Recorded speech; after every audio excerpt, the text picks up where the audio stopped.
नमस्कार दोस्तों, मैं हूं आपके साथ साक्षी और आप देख रहे हैं नेक्स्ट 9 लाइव। आज के प्रोग्राम में हम बात करेंगे नवनीत राणा की। जी हां, कई दिनों से नवनीत राणा को लेकर लगातार कई ऐसी अपडेट्स आ रही हैं जिनके बारे में हम चर्चा कर रहे हैं। कई ऐसे मुद्दे आ रहे हैं जिनके बारे में हम बात कर रहे हैं। लेकिन कल ही ऐसी अपडेट आई थी जहां नवनीत राणा पर डेथ थ्रेट्स आने शुरू हो गए। जी हां, लास्ट हमने देखा था कि राज ठाकरे पर डेथ थ्रेट्स आने शुरू हुए थे, लेकिन अब नवनीत राणा को जान से मारने की धमकियां आनी शुरू हो गई हैं। कुछ ऐसी धमकियां कि आप भी जानकर दंग रह जाएंगे। उन मुद्दे पर हम बात करेंगे, लेकिन उसी बीच नवनीत राणा ने उन डेथ थ्रेट्स के बाद मदद मांगी बीजेपी से। वो एक बड़ा मुद्दा रहेगा। क्या नवनीत राणा का पहला ऑप्शन बीजेपी ही होगी? क्या मदद की गुहार जिस तरह से नवनीत राणा ने बीजेपी की तरफ लगाई है वही उनका पहला और आखिरी ऑप्शन रहेंगे? अब क्या नवनीत राणा बीजेपी की तरफ अपना रुख बढ़ा रही है? ये एक बड़ा सवाल रहेगा। इसी मुद्दे पर हम चर्चा करेंगे। हमारे साथ मौजूद है मेघा। आपका बहुत बहुत स्वागत है हमारे प्रोग्राम में। और मेघा, सबसे पहला सवाल यही रहेगा, जिस तरह हम देख रहे हैं कि नवनीत राणा पे जान से मारने की धमकियां आनी शुरू हुई। 11 कॉल्स लगातार आई जहां उन्हें अगर हनुमान चालीसा का पाठ किया गया तो आपकी जान खतरे में है, इस तरह की बात सीधे तौर पर कह दी गई। महाराष्ट्र में आई तो बहुत बुरा हाल हुआ, ये वाली बात कही गई। कहीं ना कहीं इससे, इन बातों से ये लग रहा है कि महाराष्ट्र की तरफ से कोई तो महाराष्ट्र की तरफ से जो उनको धमकी दे रहा है। हो सकता है शिवसेना, क्योंकि पूरा का पूरा जो आरोप है वो शिवसेना की तरफ जा सकता है। इस पर आप क्या कहना चाहेंगे कि इस वक्त जिस तरह से नवनीत राणा को लेकर थ्रेट्स आ रहे हैं, क्या हो रहा है इस बीच? क्यों इस मुद्दे को जबरदस्ती जो है बढ़ाने की कोशिश की जा रही है? देखिए, नवनीत राणा जब से हनुमान चालीसा विवाद हुआ है तब से जो है सुर्खियों में आई। उसके बाद देखने को मिला कि जैसे ही वो जेल से बाहर आती है, हॉस्पिटल से बाहर आती है, वो लगातार उद्धव सरकार पर जो है हमले करते हुए नजर आ रही है। लगातार उद्धव सरकार के नीतियों पर, यहाँ पर उद्धव ठाकरे के ऊपर बयानबाजी करते हुए नजर आ रही है। उसके बाद वो दिल्ली पहुंच जाती है उद्धव सरकार की कंप्लेन को लेकर, और यहाँ पर दिल्ली में जिस तरह से उन्होंने FIR दर्ज करवाया है, यहाँ पर उनका यही कहना है कि जान से मारने की धमकी जो है उन्हें दी जा रही है। यहाँ पर हनुमान चालीसा का पाठ ना करने की धमकी दी जा रही। तो यहाँ पर इशारा कहीं ना कहीं शिवसेना की तरफ जा रहा है, क्योंकि लड़ाई अभी सीधे तौर पर नवनीत राणा वर्सेस शिवसेना चल रहा है। तो यहाँ पर लोगों का जो यहाँ पर ऐसा ध्यान जाना या फिर लोग जो कयास लगा रहे हैं वो शिवसेना और उद्धव सरकार को लेकर ही लगा रहे हैं। और यहाँ पर जिस तरह से नवनीत राणा इस तरह के बयान देते हुए नजर आ रही थी कि पुलिस छानबीन में लग चुकी है कि आखिर इसके पीछे कौन है, कौन ऐसा व्यक्ति है जो नवनीत राणा को यहाँ पर जान से मारने की धमकी दे रहा है। और देखिए, नेताओं के साथ ऐसा होता रहता है, क्योंकि इतना विवादित ये अभी कंट्रोवर्सी जो पूरा चल रहा है इसकी वजह से। इससे पहले राज ठाकरे को भी फोन से ये जान से मारने की धमकी फोन पर मिली थी। उन्हें भी Y+ कैटेगरी की सिक्योरिटी दी गई थी बीजेपी की तरफ से। नवनीत राणा भी अब इसी तरह की सिक्योरिटी की मांग कर सकती है कि उन्हें भी इस तरह की सिक्योरिटी दी जाए। यहाँ पर देखने को मिला कि नवनीत राणा के ऊपर कैसे शिवसेना के कार्यकर्ता हमला करते हैं, किस तरह से यहाँ पर बीजेपी कैडेट सौम्या की मैं बात कर लूं, उनके ऊपर किस तरह से हमला करते हैं यहाँ पर कार्यकर्ता। तो यहाँ पर जान से मारने की जो धमकी है उससे पहले राज ठाकरे को भी मिली थी, और अब नवनीत राणा भी इस तरह की चीजें कर रही है। तो देखिए, अगर राजनीति है या फिर ये झूठ है या फिर जानबूझकर लोगों का अटेंशन पाने की कोशिश है, ये पुलिस की छानबीन में तो पता चल ही जाएगा। तो यहाँ पर नवनीत राणा जो दावे कर रही है उसमें कितनी सच्चाई है, ये पुलिस ये इस चीज में, इस छानबीन में लग चुकी है। और ये सिर्फ राजनीतिक तौर पर किया जा रहा है या सच में किसी की आपसी दुश्मनी है, ये सब छानबीन के बाद जरूर पता चलेगा। बिल्कुल, ये जरूर पता लगेगा आखिर चल क्या रहा है, इसके पीछे का बड़ा राज क्या है। इस तरह के डेथ थ्रेट्स आते रहते हैं, लेकिन नवनीत राणा को लेकर जितनी बड़ी बड़ी बातें कही गई हैं फोन कॉल्स पर उन्होंने बताया, और उससे एक डर कहीं ना कहीं एक मानसिक पे, एक आपके जो मानसिक संतुलन है इसमें बहुत बड़ा फर्क पड़ता है। जब भी कोई इस तरह के जान से मारने की धमकी आपको दे, हनुमान चालीसा पाठ पर उनको कहा गया है। लेकिन इसी बीच अगर हम बात करें बीजेपी की, मैंने बात की, इस बीच अमित शाह को लेकर भी उन्होंने एक अपनी तरफ से गुहार लगाई, मदद मांगी है। बीजेपी की तरफ पहला कदम उन्होंने मदद को लेकर उठाया। यही सवाल उठता है मेघा कि पहला ऑप्शन और कोई पार्टी नहीं और कोई नहीं, बीजेपी की तरफ जाना, अमित शाह को लेकर उनसे गुहार लगाना।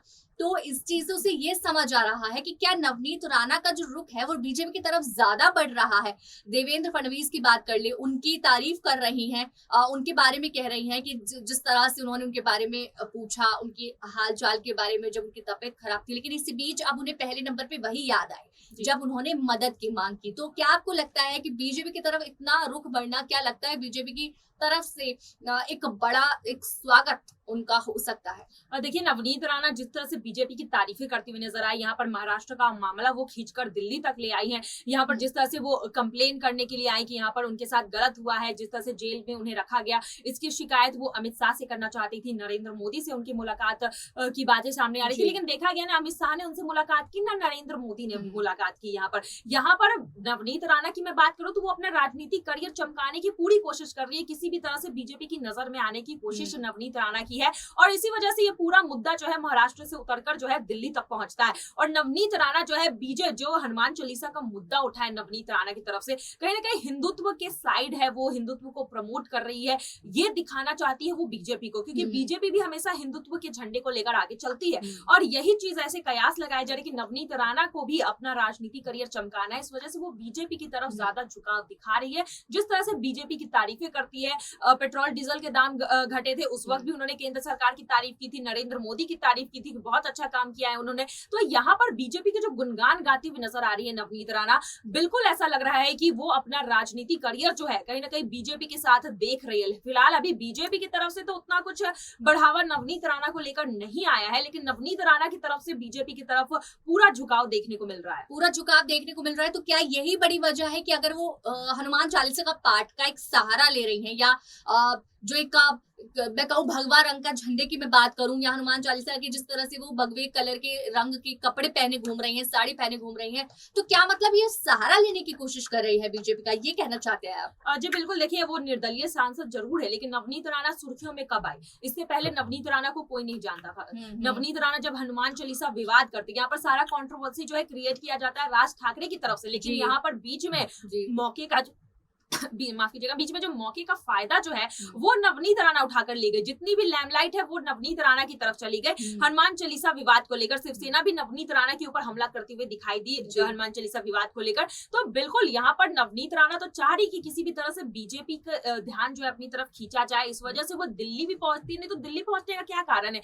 दिल्ली में सीपी में आकर हनुमान चालीसा का पाठ करने का क्या कारण है? यहाँ पर राजनीतिक फायदा भी कहीं ना कहीं नवनीत राणा का छिपा हुआ है, इस वजह से वो इस तरह के काम कर रही है और बीजेपी के ऊपर जो है वो तारीफें करती हुई नजर आ रही। तो बिल्कुल यहाँ पर नवनीत राणा के पीछे जो है वो साजिश यही है, या फिर कह मंशा यही है कि बीजेपी की नजर में आया जाए और अपना राजनीतिक करियर चमकाया जाए। चलिए ठीक है, ये तो हम समझ रहे हैं कि जिस तरह से नवनीत राणा ने जो कुछ भी किया वो एक तरीके से अपनी राजनीति में किस्मत चमकाने की कोशिश की है, बीजेपी का सहारा लेके अपने आप को लाइमलाइट में लेने की कोशिश की है, हनुमान चालीसा का पाठ लेके जिस तरह से वो रैली निकालने की कोशिश कर रही है, या महाराष्ट्र से दिल्ली आ गई है, तो यहाँ कहीं ना कहीं राजनीति में पूरी घुसने की कोशिश कर रही है, जिसका सहारा उन्हें बीजेपी ही दिखी कि एक बीजेपी और शिवसेना से लड़ना। क्या यही चीज है कि चलिए बीजेपी से मिलकर तो वो कहीं ना कहीं अपनी लाइमलाइट में आने की कोशिश कर रहे हैं, क्या शिवसेना से जो वो आपसे विवाद कर रही है वो भी एक बड़ी रणनीति है इसके पीछे की? जी बिल्कुल, देखिए अभी शिवसेना की सरकार है महाराष्ट्र में और वो बीजेपी की तरफ जा रही है ताकि आने वाले समय में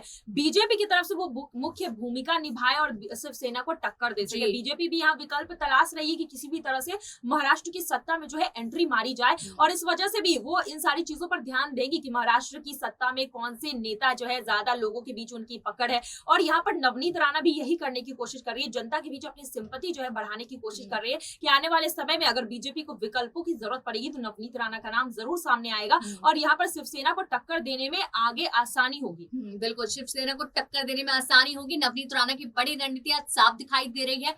लगातार इसी तरीके के अपडेट्स हमारे बीच आ रहे हैं जिनको हम आपके सामने पेश कर रहे हैं और जानने की कोशिश कर रहे हैं।